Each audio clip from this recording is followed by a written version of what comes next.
This is Mike Grell, and you're listening to Warlord Worlds.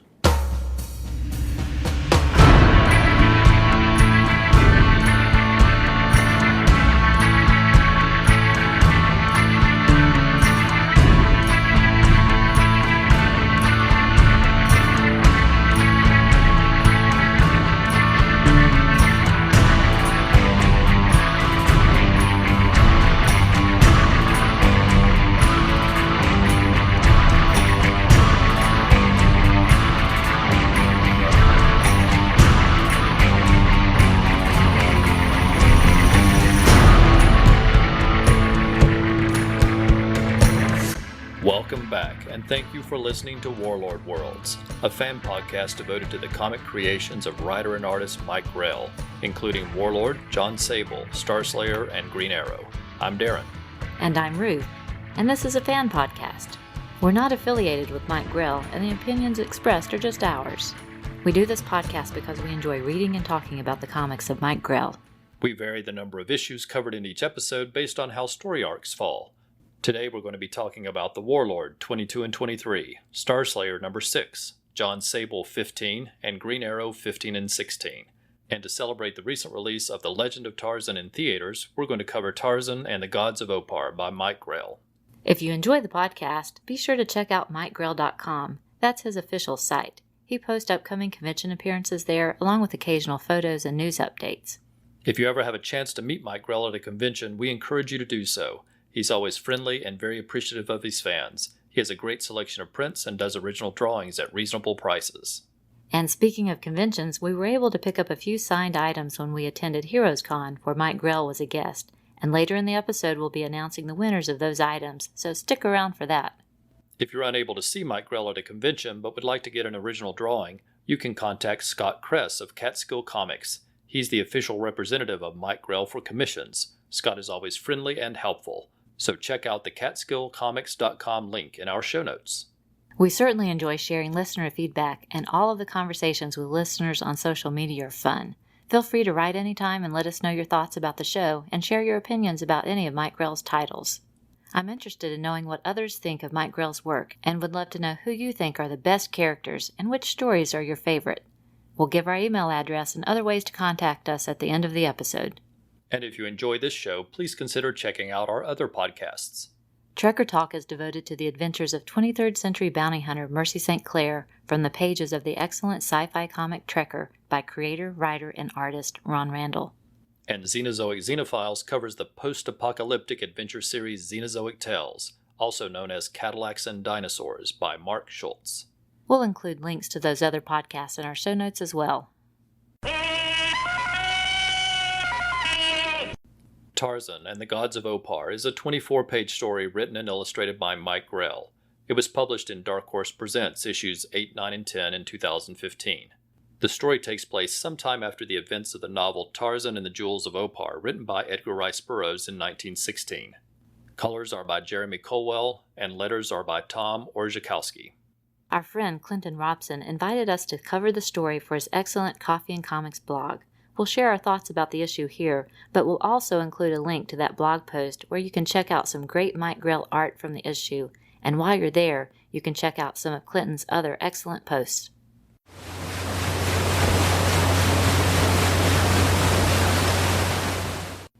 On Lake Victoria in Africa, a ship cruises along the shoreline where elephants are grazing in the distance.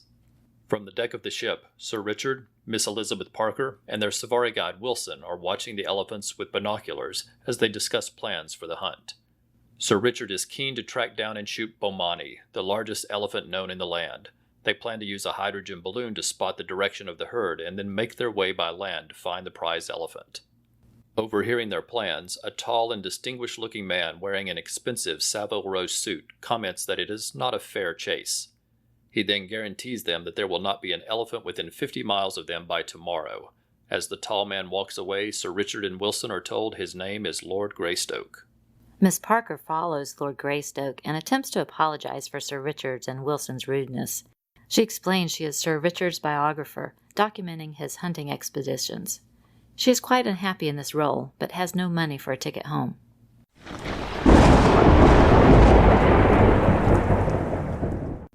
The next day, Sir Richard and Wilson ride up in their hydrogen balloon as planned, even though a storm is approaching. They've anchored the balloon in place, and they know they just need to gain enough altitude to find the elephant herd. But they are shocked to find that just as Lord Greystoke promised, there are no elephants in sight in any direction. Watching from the ground, Elizabeth Parker is shocked to see the balloon break free from its tether, and in the storm it is quickly blown away toward the mountains. 50 miles away, a man is riding the giant elephant Bomani. While he might be known as Lord Greystoke by some, here in the jungle he is known by the name Tarzan of the Apes. He spots the balloon flying fast across the sky, propelled by the winds of the storm. He is instantly concerned because they are headed over the mountains of the moon into the uncharted lands. There, Tarzan knows there is the lost city of Opar. Whether he likes the men or not, he knows he must try to rescue them. In the balloon, Sir Richard and Wilson are finally able to gain control as the winds subside. They spot the city in the mountains and descend in the hopes of finding a guide to take them back. As they land, they realize the city is ancient and are greedily excited to see gold domes on many of the buildings. Just then, a group of primitive men rush them with clubs in hand. Wilson shoots one of the men with a gun, and Sir Richard shoots a flare gun into the chest of another, and the man bursts into flames.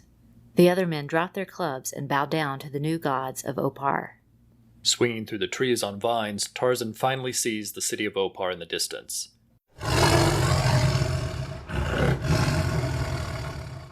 It is late at night, and he is surprised to see a woman sneaking outside of the city wall just as a huge panther leaps toward her.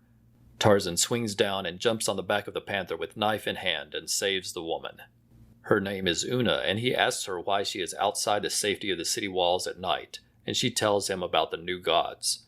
One of them wants her, but she wants nothing to do with him, so she is trying to escape in the dark.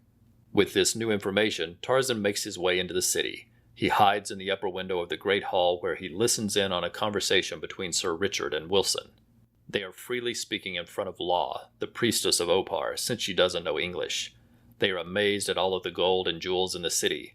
They plan to leave in the balloon with all they can carry, and then return with well-armed men to capture the city and take all of the treasure. Tarzan surprises them when he jumps from the window. They quickly recognize him as Lord Greystoke, but are shocked to learn he is also the legendary Lord of the Apes. Tarzan turns toward Law and begins speaking in her language. Tarzan then turns and tells the men that this was once an outpost for the ancient city of Atlantis. It was populated by tall and beautiful priestesses and strong and sturdy miners, who were there to dig for gold and jewels that would be delivered to Atlantis once a year.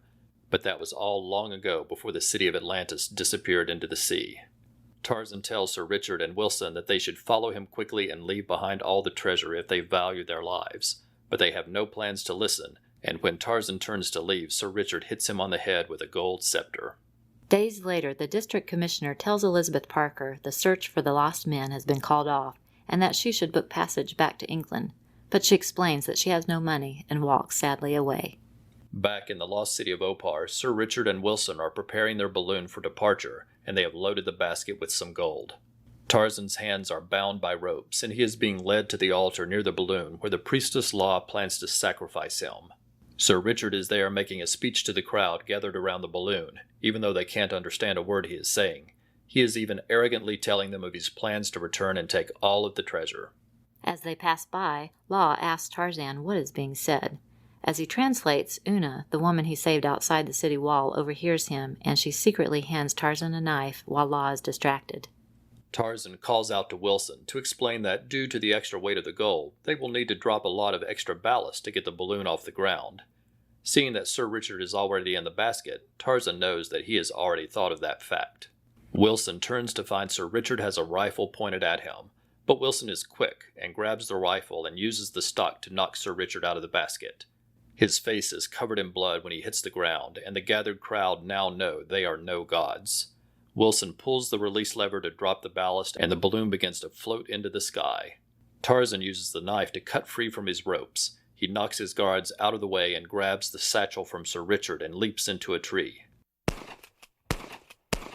Wilson begins shooting at him with a rifle as Tarzan pulls the flare gun from the satchel and fires. The flame hits the hydrogen-filled balloon and it bursts into flames. As Tarzan leaves, Priestess Law decides she will now use Sir Richard as her sacrifice. Back at the shore of Lake Victoria, a satchel is delivered to Elizabeth Parker. It includes a note from Lord Greystoke that simply says, "Go home," and inside is a giant red ruby cut into the shape of a heart. We're longtime fans of Tarzan, and Tarzan by Mike Grell is a bonus. This is a great action-adventure story complete with wild animals, jungle scenes, danger, and the bad guys get what they deserve in the end. The art is gorgeous throughout, with dynamic layouts and lush scenery, and the period clothing and details are excellent. The pacing of the story is excellent as well, and the cliffhangers used to divide the story into 3 chapters are exciting. Jeremy Colwell's colors are outstanding as usual. He is one of our favorite colorists, and here he helps create the wonderful atmosphere and tone of the book. Jeremy occasionally does colors for Ron Randall for his excellent sci-fi action series Trekker, featuring bounty hunter Mercy St. Clair that we talk about on our podcast Trekker Talk.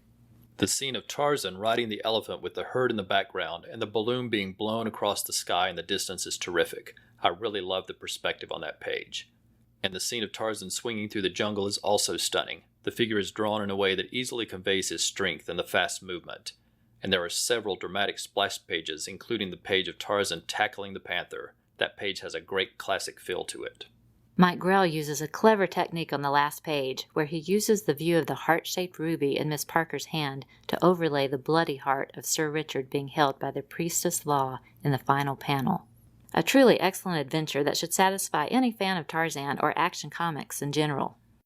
Hi, I'm Gene Hendricks. You may remember me from such shows as the Hammer Podcasts and the Quantum Cast. I'd like to tell you about some special shows that I'm doing with some of your favorite podcasters. These shows are all about the live-action versions of comic book characters, and I'm calling them Legends of the Superheroes. In each episode, we'll be looking at a different TV show or movie featuring characters like Wonder Woman!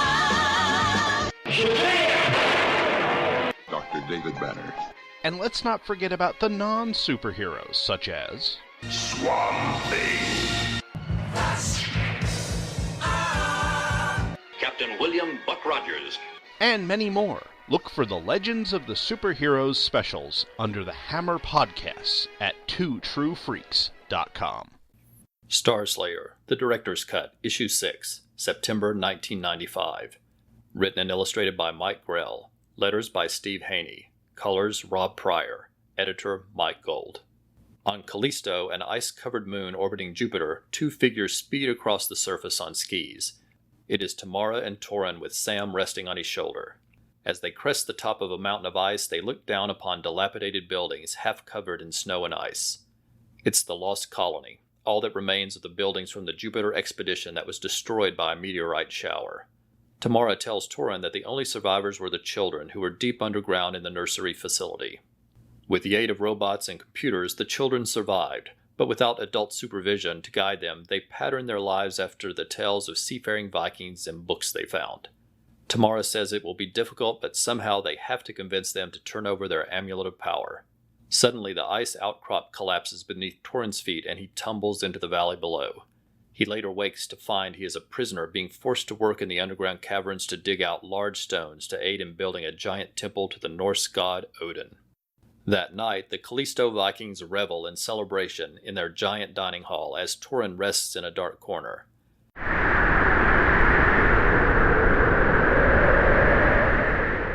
Suddenly, the door to the hall swings open and frigid air blows in, followed by the ghostly apparition of a Valkyrie that floats into the room. The ghostly figure says, "Hail, children of Odin, I bring greetings from Asgard."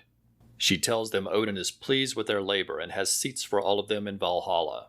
As a token, Odin wants the amulet their leader wears as a symbol of fealty. Torin realizes the ghost is in fact Tamara just as Sam appears beside him. It's all thanks to some phosphorescent glitter and an anti-gravity belt. The Viking leader gladly removes his amulet and hands it to Tamara, but there is a malfunction in the gravity belt and the Vikings realize they've been tricked. Torin, Tamara, and Sam race from the hall with Vikings on their heels, but things go from bad to worse when a giant ship flies into view and begins to fire a barrage of laser blasts. It is the flagship of the Titan battle fleet from the moon of Saturn. Sam quickly flies away toward the Bowspirit shuttle, but Torin and Tamara find themselves trapped along with the Vikings who were their pursuers only moments earlier. Kraxor, Lord of Titan, flies into view riding on a giant flying disc. He declares himself ruler by conquest, and demands their royal medallion to add to those he has already gathered from his conquests of the outer planets. Tamara looks on in disbelief as she realizes he is wearing 3 of the amulets of power, but Kraxor in turn notices that Tamara is wearing the amulets from Venus, Mars, and Jupiter. He grabs the amulets from her neck, but has no time to celebrate as a laser blast rips through his chest. It is Sam firing the guns from the Bowspirit shuttle. Torin and Tamara grab the amulets from the dead body of Kraxor, and as they race toward the shuttle, they call out for the Vikings to join them in battling the Titan invaders. Their Viking-styled ships and the Bowspirit are all much smaller, but they outnumber the invaders and buzz around the giant flagship like bees, and after several well-placed shots from Torin, the flagship from Titan explodes.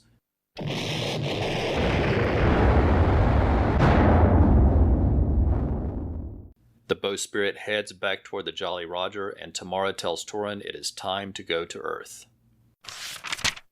The cover features the ghostly figure of Tamara disguised as a Valkyrie. I really enjoy the opening pages of Torin and Tamara skiing across the surface of Callisto, followed by the story of the children growing up and modeling their society after the Viking stories in their books. The whole setup has a great sense of adventure, and it's all truly fun. The sequence with the sparkling image of Tamara floating in disguise as a Valkyrie is great. I didn't recognize Tamara at first, and was just as surprised as Torin at the turn of events. I particularly love the flying Viking ships. Just like the Jolly Roger, it creates a real sense of fun to have traditional sailing ships sailing through the stars. Being able to collect 3 additional amulets from the invaders from Titan really moves the story forward quickly toward its end. It left me wondering if Mike Grell found out he would be leaving the book sooner than originally planned, but he wanted to finish up the initial storyline he had envisioned. As with every issue of Starslayer, the colors are great throughout, and this issue was full of swashbuckling sci-fi adventure. It's highly recommended. I'm Mike Gillis. And I'm Casey Dorn, and we want to ask you an important question. Are you sick and tired of other panel discussion shows wasting your time droning on and on about foreign policy, economics, and human rights? Or do you want to hear conversations about things that actually matter? We host a podcast called Radio versus the Martians. Every month we gather a panel of our nation's finest minds and plunge a rusty prison shank into the heart of tough questions that have an impact on the lives of real people like you. Like, are drivers required to pull over for the Ghostbusters? Is the United Federation of Planets actually an oppressive dictatorship run by guidance counselors? Is Arnold Schwarzenegger secretly a genius? And are we being mean when we laugh at movies that are so bad they're good? So write your congressman and let them know that Radio vs. the Martians is available on iTunes, Stitcher, and on radioversusthemartians.com. Jon Sable Freelance, 15, Green Hill, August 1984. Written and illustrated by Mike Grell. Letters, Janice Chang. Colors, Janice Cohn. Editor, Mike Gold. Jon Sable and Mike's roommate Gray are leaving the theater following a performance of Romeo and Juliet by Mishka and Anastasia Yurkovic, who John helped to defect to the West in the previous issue. As the two are walking, they come across a gang of young men hanging out on a corner with a boombox. Jon Sable's defenses kick in and he expects a fight, but Gray tells him to let him handle it, and Sable looks on in surprise as Gray and one of the gang members have a friendly dance competition on the street. Back at home, Sable receives a message and proceeds to the American Museum of Natural History, where Dr. Stephanie Elizabeth Maxwell asks him to lead her into the Nicaraguan jungles. That would be very dangerous given the difficult political situation in the area, and Sable wonders what could be so important to warrant such a dangerous expedition. Dr. Maxwell shows him a gold disc she found in an Aztec dig near Mexico City, but the artifact is of Incan origin, suggesting there was contact between the Aztecs and the Incas.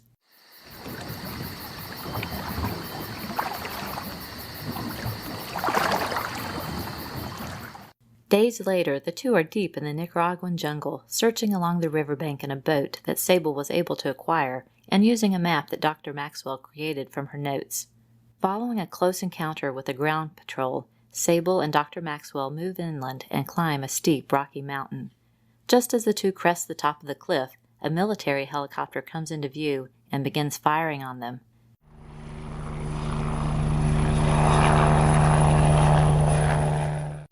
Sable quickly leads Dr. Maxwell into the jungle, giving them some protection.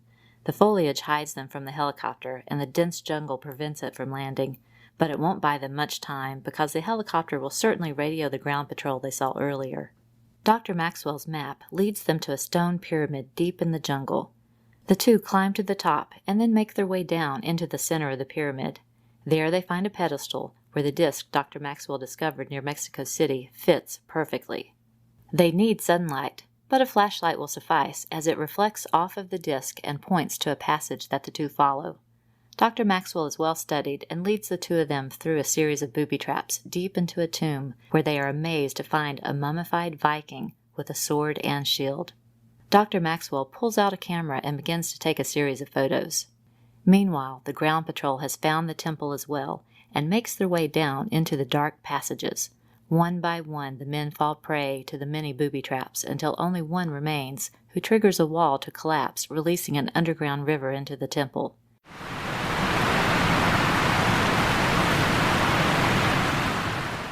Sable hears the rumble and has just enough time to warn Dr. Maxwell before the rushing water hits them and carries them through a series of underground passages, dumping them into the main river.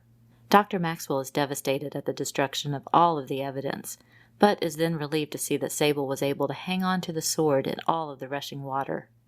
Sometime later, Jon Sable and Dr. Maxwell are attending a reception at the museum to unveil the sword, and as our story ends, the museum curator introduces Sable to someone he already knows, Lady Margaret, who Jon Sable knows as Maggie the Cat. The cover features Sable and Dr. Maxwell on top of the pyramid as a helicopter fires upon them. I enjoyed the opening scene that connected the issue to the previous story, and it was nice to see Sable and Gray out together again. They make a fun combination of two very different people. The dance competition at the end of that sequence features a fun montage. The story is pure pulp entertainment, which means it is filled with adventure and is tons of fun. Mike Grell must have been playing around with a theory that does exist about contact among Vikings, Aztecs, and Incas. The scenes along the river are stunning, and the action is fast-paced. The exploration of the pyramid and all of the booby traps plays out like a fun movie serial. An excellent issue all around, and the tease of Maggie the Cat at the end sets up the next adventure. Plus, it was a great coincidence that both the Starslayer issue and the Jon Sable issue both featured Vikings as a plot device. Good fun. And coincidentally, we were also talking about Vikings in our latest episode of Trekker Talk, where we cover Thor and Loki in the Land of Giants by Jeff Lemke and Ron Randall.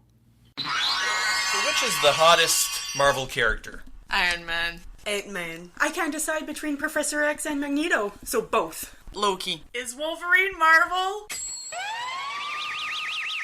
What about White Tiger? What about White Tiger? Doc Samson? Doc who? Star Fox? That's a video game. The girls go on a journey to determine every Marvel character's hotness in Ohatmu or Not, the official handbook of the Marvel Universe podcast you didn't know you wanted. Available on iTunes and at fireandwaterpodcast.com. The Warlord, Issue 22, The Beast in the Tower, June 1979. Written and illustrated by Mike Grell. Inks, Vince Coletta. Colors, Adrienne Roy. Letters, Todd Klein. Editor, Jack C. Harris. Following the events of the previous issue, when Tara, Mashiste, and Mariah all refused to follow Morgan any further, we find Morgan drinking his sorrows away at a tavern, when an elderly man approaches him and tells him he has a destiny to fulfill. Leaving the tavern, Morgan is attacked by a group of men who take him as an easy mark in his drunken stupor, but the Warlord is no easy target and fights back, taking down two of the men. But with his back turned, a third man raises his sword, prepared to kill Morgan, when the bolt from a crossbow hits his would-be assailant in the back. Morgan turns to see a beautiful woman holding a crossbow, but when he approaches her, she runs away. Morgan pulls the arrow from the body of his attacker and is amazed to see it is made of silver. Morgan pursues her, only to see her captured by a group of guards who carry her into a tall tower and lock the door behind them. Morgan pulls out his .44 Magnum and shoots the lock, and the door swings open.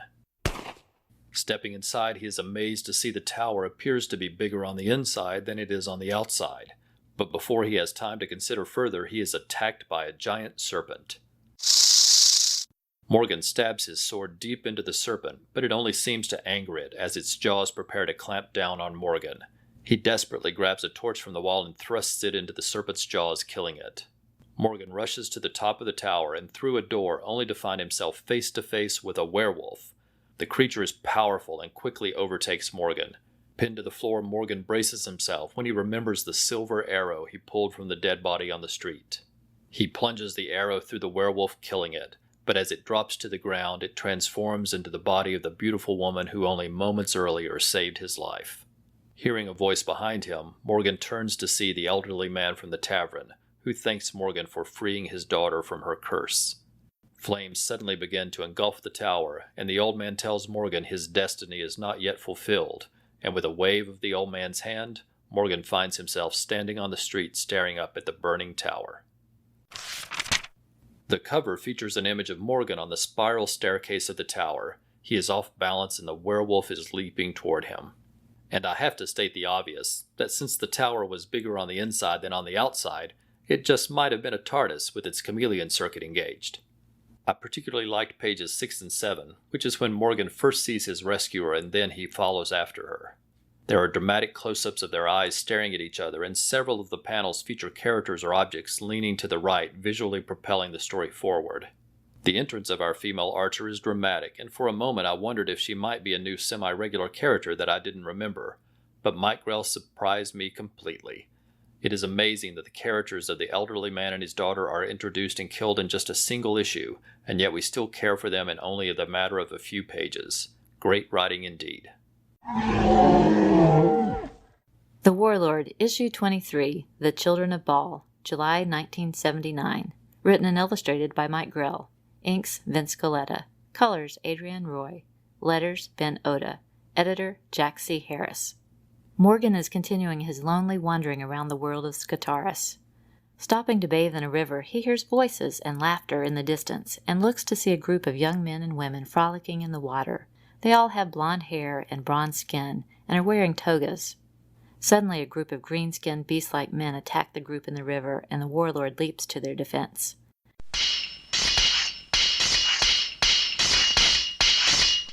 Swords and axes clang together, and as the group of young men and women look on indifferently, Morgan manages to defeat all of the attackers. As he drags himself from the bloody river, he demands to know why they didn't try to fight back themselves, and the only reply he receives from the group is, "Peace, be still." Following the battle, the group of beautiful young men and women lead Morgan back to their settlement, which is little more than an open-air gazebo or pavilion. Arn, who is one of the young men, tells Morgan the attackers were the Orm. Arn explains to Morgan that they do not fight back because they have no weapons and no training, and the Orm are too strong. Morgan challenges them to learn to fight and to go into battle with him against the Orm. One of the young women agrees with him and takes him into a tunnel that leads to the underground home of the Orm. As the two of them make their way through the tunnels, they begin to see bright light ahead. As they come out of the tunnel, Morgan is surprised to see advanced-looking buildings and an orb atop a tall tower that emanates light throughout the underground city. Morgan assumes it is as he's seen many times in Skataris, a once advanced civilization that has declined into the savagery of the Orm. Morgan uses his .44 Magnum to destroy the control panel for the giant sun-like orb, and the city plunges into darkness. The young woman leads Morgan back through the tunnel, and as he comes out into the sunlight, he is hit over the head. Morgan wakes to find he is tied to an altar as the children of Baal dance around him. He is to be their sacrifice to Baal, along with the Orm he killed earlier that day. But suddenly spears fly through the air, and the children of Baal fall dead to the ground, one after another. A group of Orm walk into the clearing, and one comes to talk to Morgan, and he realizes he aided the wrong group. The beautiful children of Baal were the real monsters here, while the beast-like Orm are kind and attack the children of Baal only in retaliation for an earlier attack. The Orm free Morgan and tell him to stay away from their land. The cover shows Morgan tied to an altar. Skulls encircle the post he is lashed to, and flames surround him. I continue to love the way advanced civilizations and deteriorated societies coexist in Skataris, and Mike Grell continues to use those elements to good effect, to tell engaging stories and make insightful comments about society. Just as in this case, Morgan assumes the beautiful young blonde-haired youth are in need of protection, while the green-skinned, beast-like Orm must be the enemy. My favorite panel is at the bottom of page 12, as Morgan and the young woman who accompanied him rushed through the tunnel after he destroyed the control panel in the underground city. Several elements of the story remind me of the Star Trek episode The Apple, that featured a group of young people who worshipped Val, spelled with a V, which looked like a giant skull carved into the side of a mountain. In this issue, we meet the children of Baal, spelled with a B, and there is a giant skull carved into the side of the mountain near the altar at the end of the story. Also, the children of Baal use the Vulcan salute when they say, "Peace, be still." There are many differences between the two stories, but just enough similarities that it seemed Mike Grell might have been doing an homage to that particular episode of Star Trek. And of course, in the other issue we covered, there was a suggestion of a TARDIS from Doctor Who, so maybe Mike Grell was paying tribute to a couple of classic science fiction shows. Hi, I'm Nicholas Prom, the host of Comic Reflections, a podcast devoted to Silver and Bronze Age comics. Join me and my spunky sidekicks, Jeff Barnhart, the crusty curmudgeon from Dogpatch USA, and Spencer Valadez, podcasting's very own Apache Chief, as we discuss the grooviest comic books of yesteryear. You'll find us on iTunes, Stitcher, and at comicreflections.wordpress.com. What are you waiting for? Green Arrow, Issue 15, Seattle and Die, Part 1, February 1989. Writer, Mike Grell. Pencils, Ed Hannigan. Inks, Dick Giordano and Frank McLaughlin. Letters, John Costanza. Colors, Julia Lacquement. Associate Editor, Brian Augustin. Editor, Mike Gold.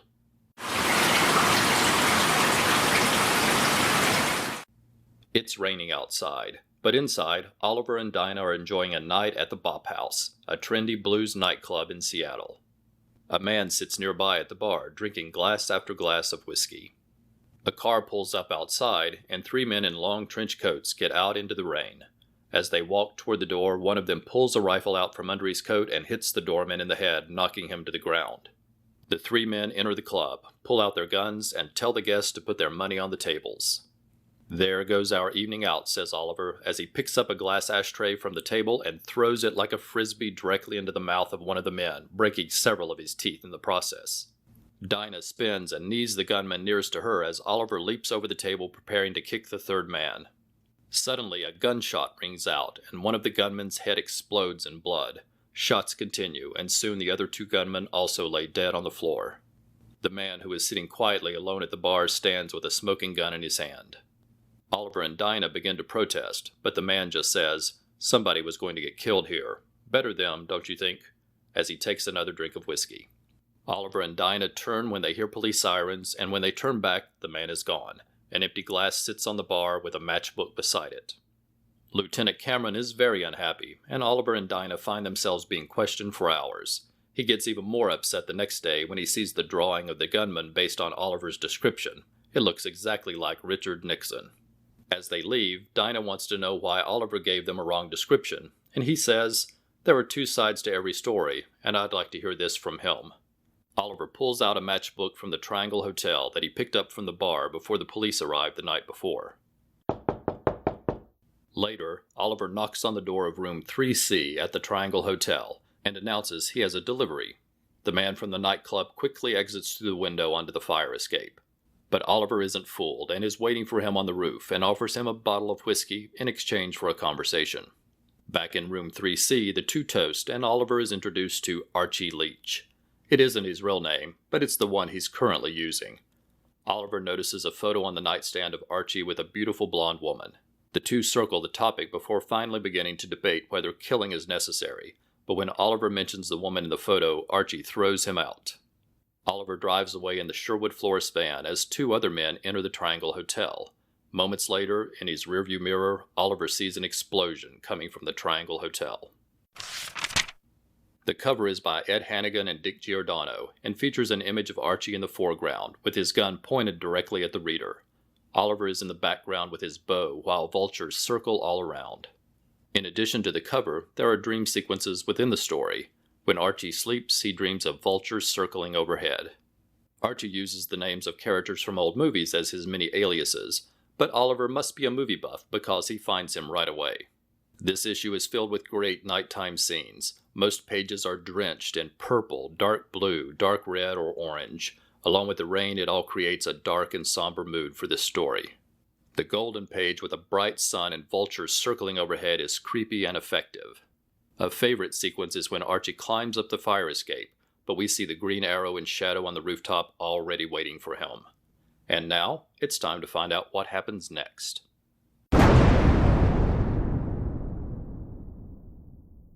Green Arrow Issue 16, Seattle and Die, Part 2, March 1989. Writer Mike Grell. Pencils Ed Hannigan. Inks Dick Giordano and Frank McLaughlin. Letters John Costanza. Colors Julia Lackamet. Associate Editor Brian Augustin. Editor Mike Gold. The story picks up with the explosion from the previous issue. Oliver stares back toward the hotel with a shocked expression on his face. But Archie has escaped the two men the same way he tried to escape from Oliver. He was up the fire escape and on the roof before the explosion. The two men chase after him, but Archie makes an incredible leap to the elevated highway across from the hotel. One of the two men pulls out a gun to shoot Archie, but an arrow flies through the air, hitting the window frame behind him. The two men turn to see the Green Arrow with another arrow ready in his bow and aimed at them. The Green Arrow demands to know who they are and why they're trying to kill Archie. They explain they weren't trying to kill him, it was a concussion grenade designed to stun him. They're agents Gavin and Daryl with the Australian Secret Intelligence Organization, and they're here to take Archie back to put him on trial for murder. Back at Sherwood Florist, the two agents begin to tell Archie's story. His real name is Jake Moses, and he is a former long jump champion from America, which explains the incredible jump he made from the roof of the hotel. He married beautiful fashion model Allison Garner, and the two went on a photo safari in Africa for their honeymoon. But when the two and their guide stumbled onto a group of poachers, Allison and the guide were killed, and Jake was left for dead. Picking up their guide's rifle, Jake managed to stumble to the local ranger station, only to find the poachers who had killed his wife being paid by government officials for the rhino horns they collected. In a rage, Jake killed all of the poachers and the government officials. Following that, he became a mercenary for hire, no matter how dangerous the job, and was in much demand despite being drunk most of the time. Then came the tragedy. Off the coast of Tasmania, he bombed an Iranian ship that was loaded with munitions, but what he didn't know was that an environmental research ship called the Rainbow Guardian was docked nearby, and the intensity of the explosion destroyed that ship as well, killing 37 innocent civilians, most of them students. Oliver tells the agents he'll help them find Moses. Oliver thinks Moses wants to be caught because he keeps leaving a trail.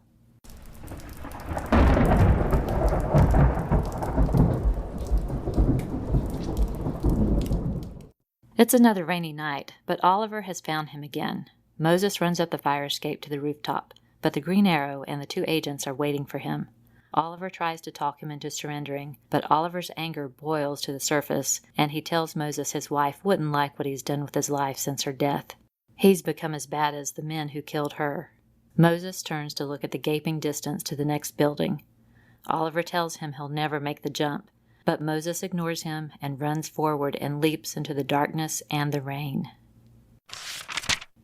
There's an excellent cover by Ed Hannigan and Dick Giordano that shows a postcard about visiting beautiful Seattle lying in a puddle of water. It is splattered with blood, and in the reflection of the water, we see an image of the Green Arrow holding his bow. For fans of Jon Sable, this story is even more poignant because the comparisons to Mike Grell's Jon Sable character are clear. Jake Moses is what Jon Sable could have become if he hadn't pulled himself together and found a purpose in his life following his wife's death. It's all very sad. The issue starts off at a fast pace with the explosion, Jake's leap, and Oliver's confrontation with the Australian agents. As with the previous issues, the subdued and dark colors coupled with the constant rain establish the mood for the story. There's a great full-page montage of Oliver searching for Moses the second time that nicely establishes the passage of time. One of my favorite panels is on the roof near the end of the story as lightning streaks across a red sky as the buildings below are shadowed in dark blue. The leap from the roof on the final page leaves us all wondering, did he make it? Oliver didn't think he could. A leap of faith or a leap of desperation? Will we ever find out the answer?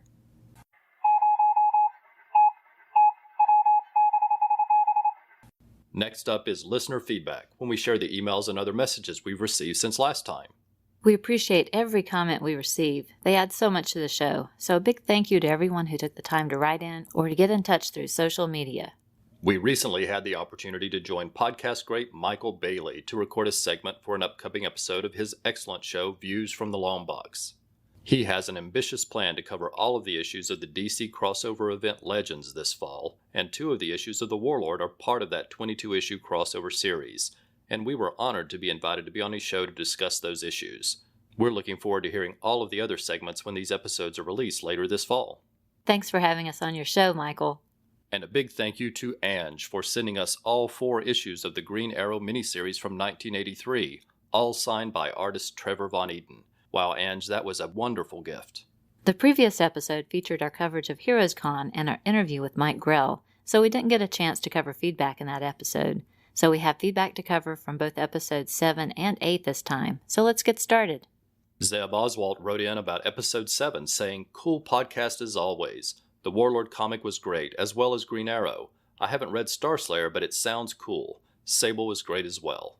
Clinton Robson of the Coffee and Comics blog was excited about our contest and wrote, "I hope this contest gets you 2 even more exposure. Those podcasts of yours are some of the most amazing things out there. Thanks, Clinton."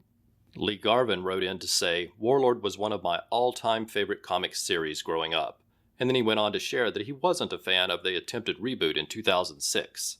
That was the general consensus of most fans. Thankfully, they brought Mike Grell back in 2009 and 2010 for the 35th anniversary of the series to pick up on his continuity, which ignored the reboot. As we make our way through the series, we plan to skip the reboot as well. Greg Arujo, who runs the excellent comic book ad page on Facebook, shared a great full-page ad for the line of Warlord action figures, and Joe Crawford replied to the post saying he used to have the Travis Morgan figure. Jeff Nettleton regularly shares his opinions and insightful observations that we always enjoy reading, and he had some great comments about Episode 7. First, he said, "Green Arrow stories highlight what set Grell apart from many writers of his era. He takes the better part of an issue to deal with the everyday life of his characters." Regarding Starslayer, he commented Grell was having fun with his world of the future, with starships designed like pirate schooners, complete with solar cells, to Bedouin peoples on Mars. Grell gets to mix a bit of Errol Flynn with some Rudolph Valentino or Peter O'Toole, while adding a touch of bogey. And Jeff shared a personal memory about the Warlord. In Episode 7, we covered one of the earliest issues of Warlord he bought. He explained, "Living in the country, one of the ways I got comics was via the Whitman sampler bags, with 3 comics in them. For a time, our local grocery store carried a bunch of those. 2 Warlord issues I got this way were number 10 and number 21. The first was a great little battle against a monster, but the latter was something more and really made me want to get more Warlord comics. The story is really gripping as Travis Morgan is forced to fight his own child. It dealt with a lot of issues that were well beyond what I saw in most comics, and the little scene at the end had me wanting to see more." The other thing that I notice is Mike Grell is growing as a writer. Early issues are filled with homages and ideas from other sources, like Edgar Rice Burroughs and Hollywood and Italian sword and sandal adventure films. Over time, though, his confidence grows, and his stories become more and more complex.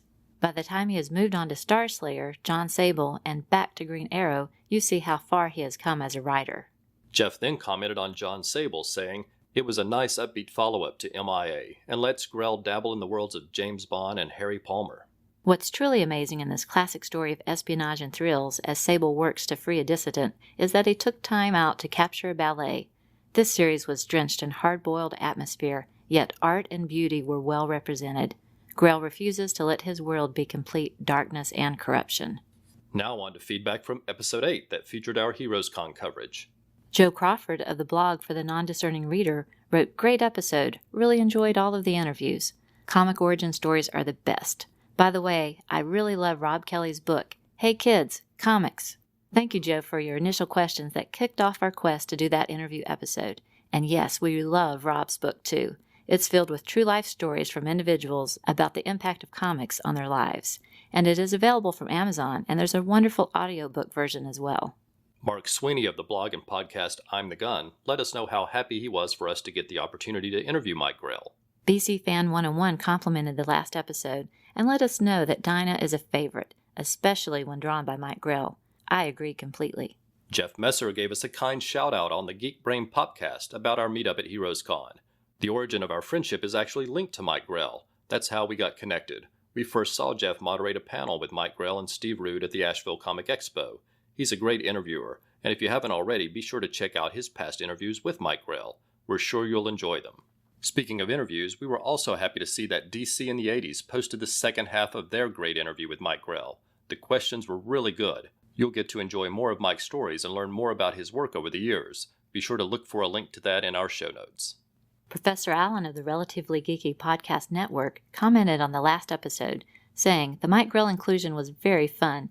Kind of you to allow me in, even though I didn't make it to Heroes Con. Seriously, we were thrilled to have you on the show, Professor Allen." Mike Lane of Comics in the Golden Age said, "On your advice, I purchased and just finished the first volume of Bombshells. Really enjoyed it, and now I'm really envious of Ruth getting Marguerite Bennett's signature at Heroes Con. Thanks for the recommendation. And we'll just say, Mike, she was very nice, so we hope you get a chance to meet her in the future."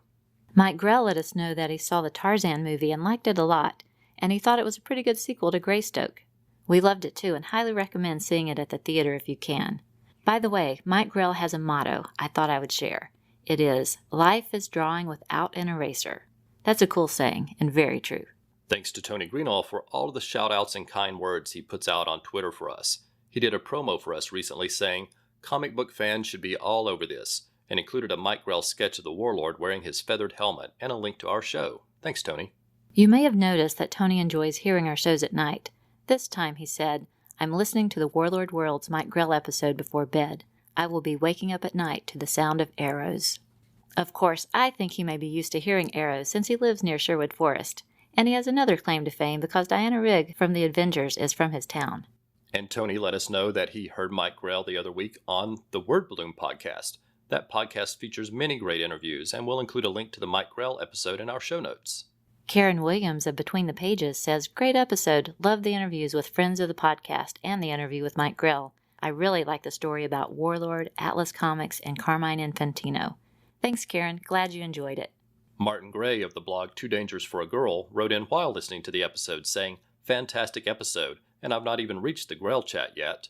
And later he followed up to say, "Love the Carmine Infantino story. Oh dear." Later we saw a tweet where Martin told Dan Jurgens about our interview episode. Thanks, Martin. Bill Beard just started listening to Warlord Worlds recently. He sent us some encouraging notes and fun GIFs. Later he said, "Great Mike Grell interview," and told his friends if you're a fan, you can't miss it. Bill is one of the hosts of the fun Too Old, Too New podcast, where they cover 2 old comics and 2 new comics each episode. Ryan Daly of the Power of Fishnets podcast also let us know he enjoyed the interview with Mike Grell and our other guests. He did a nice promo for that episode as well. Edward Davison shared his appreciation of Mike Grell moving Green Arrow to Seattle and drawing him with an earthy feel. And BC Fan 101 chimed in to say the hood introduced by Grell is terrific. Black Canary fans should definitely be following BC Fan 101 on Twitter. Geek to Me Radio said, "I met Mike Grell at Wizard World 2 years ago, and he was delightful. Love his Green Arrow." John Baker let us know that his mom loves swashbucklers, Flynn, Rathbone, etc. We watched together, so I gravitated toward Conan, Warlord, and Cull. Thanks for sharing that fond memory with us, John, and I think your mom has great taste. Ange of the Supergirl Comic Box Commentary blog wrote and said he is several issues into the Warlord Showcase, and he is liking it a lot. The art is crazy good, and stories are old-school fun. Then about 9 issues in, he checked in to say it is so much fun, weird and wild. Glad you're enjoying it, Ange. Ange also tweeted a photo of an old news item that mentioned Mike Grell and Mark Ryan were seen talking with Mike Gold, and there was speculation that they were working on a project. Darren replied, wondering if it was the annual they did together, and he tagged Mark Ryan.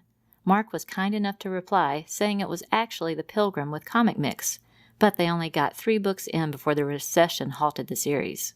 Of course, Mark Ryan played Nazir in the excellent TV series Robin of Sherwood, and if you would like to hear an interview with Mark Ryan, check out episode 99 of Jeff Messer's Geek Brain Popcast. Both Ange and John Baker posted to us on Twitter with pictures of some great finds in the bargain boxes at their local comic stores, including issues of Jon Sable and the Warlord. Ange even managed to find Jon Sable issue number 1 in a quarter bin, which got him a seal of approval tweet from Professor Allen.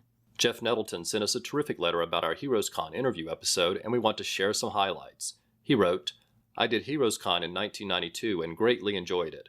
It had a nice, homey atmosphere. I used to drive up to Charlotte at least once a month to shop at the main Heroes store, and it was always a treasure trove, and everyone who worked there was friendly and professional." It was fun to hear other people's first encounters with Mike Grell. To me, he has always been there, crafting great stories and maintaining a link to classic illustration. When I see young artists talk about their inspirations, they are usually comic book artists from the generation before.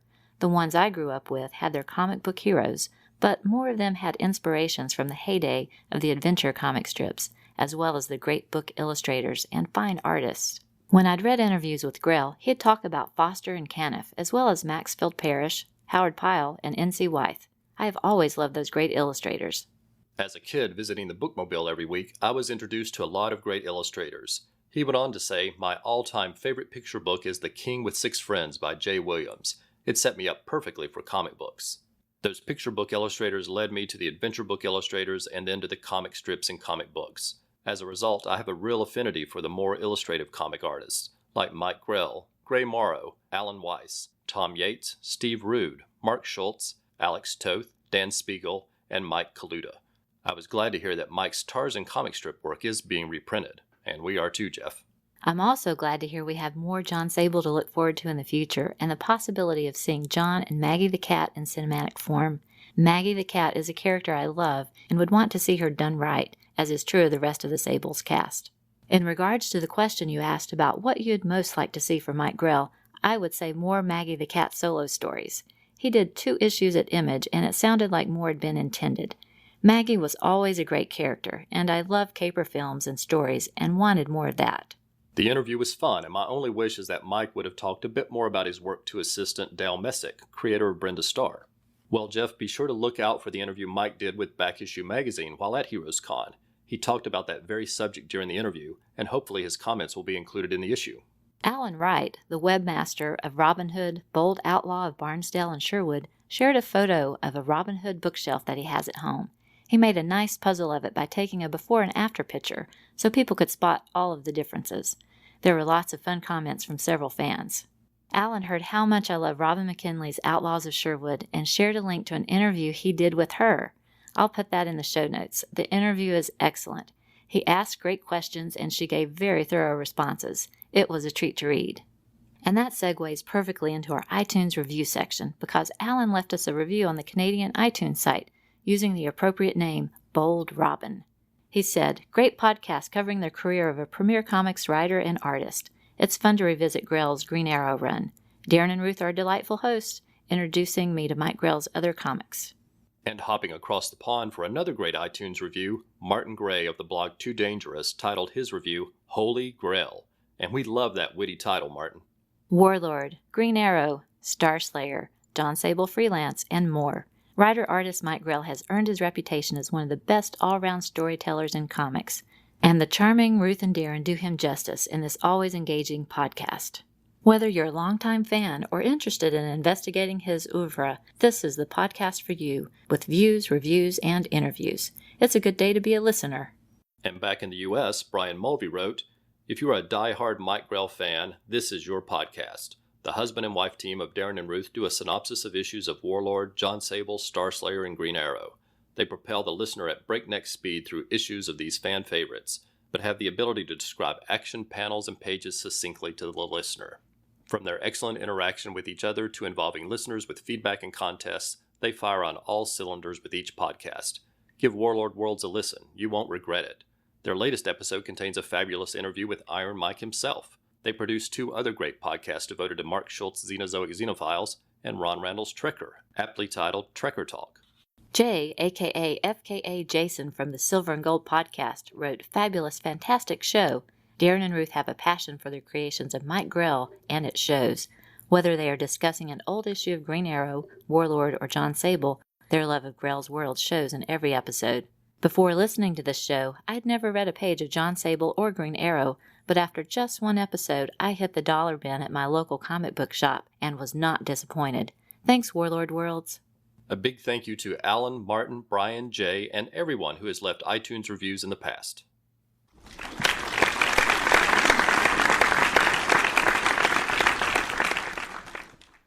Next, we want to extend our thanks to everyone who supported us on social media since last episode. These are people who favorited or retweeted our tweets or liked our Facebook or Tumblr pages. If we happen to miss a name, please let us know and we'll include it next time. And please forgive us if we mispronounce your name. just let us know and we'd be happy to correct that next episode as well. Alan Wright from boldoutlaw.com, Andrew in Belfast, Ange from the Supergirl Comic Box Commentary blog, Ashford from Feathers and Foes, a Birds of Prey podcast, BC Fan 101, Bill Beer of Too Old and Too New, Brett Weston, Brian Mulvey, Bronze Age Babies, Captain Marvel 75, Chris Mounts, writer Christopher Mills. Be sure to check out his blog at atomicpulp.blogspot.com, Clinton Robinson of the Coffee and Comics blog, Comics in the Golden Age with Mike and Chris, Corey Hodgson, David Fiore, DC in the 80s, D.M. Elms, Diabolou Frank of the Idlehead of Diabolou Martian Manhunter blog, Dr. G, Man of Nerdology from Pulp to Pixel podcasts, Dr. Staines, Ed Terry and Nick Moore of Till Productions, Edward Davidson, Eric Mannix of Out of the Fridge and Pages for All Ages, the Fire and Water Podcast Network, FKA Jason of the Silver and Gold Podcast,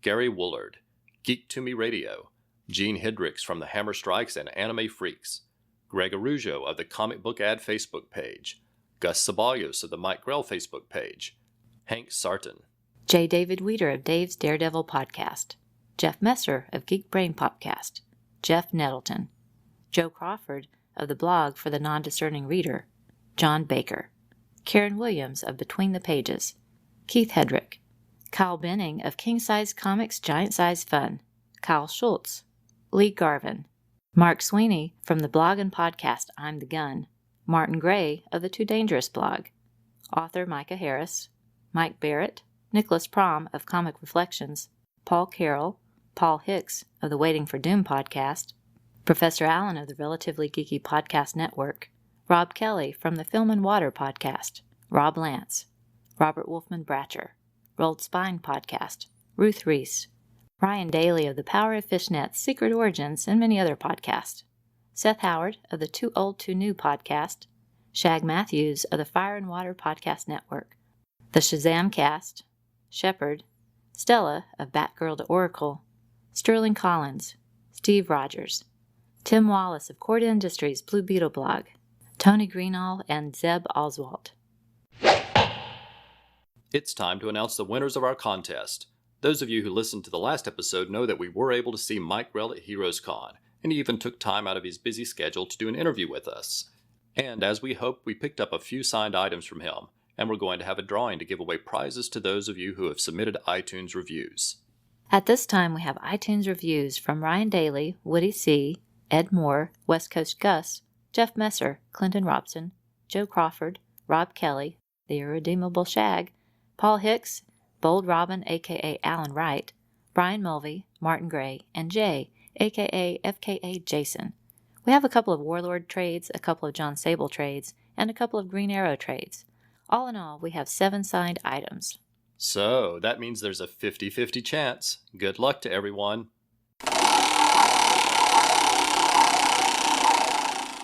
And the winners are Martin Gray, FKA Jason, West Coast Gus, Paul Hicks, Clinton Robson, Woody C., and Alan Wright. A big congratulations to all of our winners.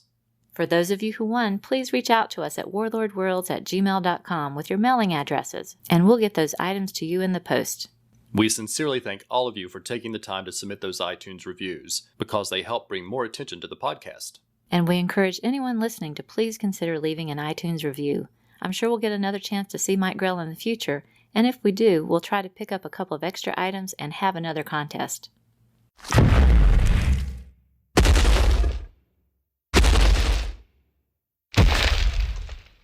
Before we go, we'll provide our contact information. Please let us know your thoughts through email, Facebook, or Twitter. You can reach us at warlordworlds@gmail.com or follow us on Facebook, Twitter, or Tumblr under the name Warlord Worlds. And you can always visit warlordworlds.com for links to all of our social media pages. If you like the show, please consider leaving a review on iTunes. I know it's a good way to help the show be noticed and hopefully attract more listeners. And you never know, you might win a prize in the future. You may also enjoy our other podcasts, Trekker Talk about 23rd century bounty hunter Mercy St. Clair by Ron Randall, and Xenozoic Xenophiles about the Cadillacs and Dinosaurs series Xenozoic Tales by Mark Schultz. All 3 are master storytellers and artists, and we're always happy to talk about their work and hear what others have to say.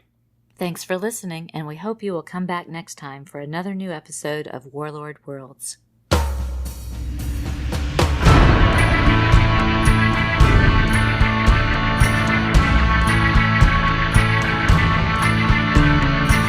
Warlord Worlds is a proud member of the Comics Podcast Network.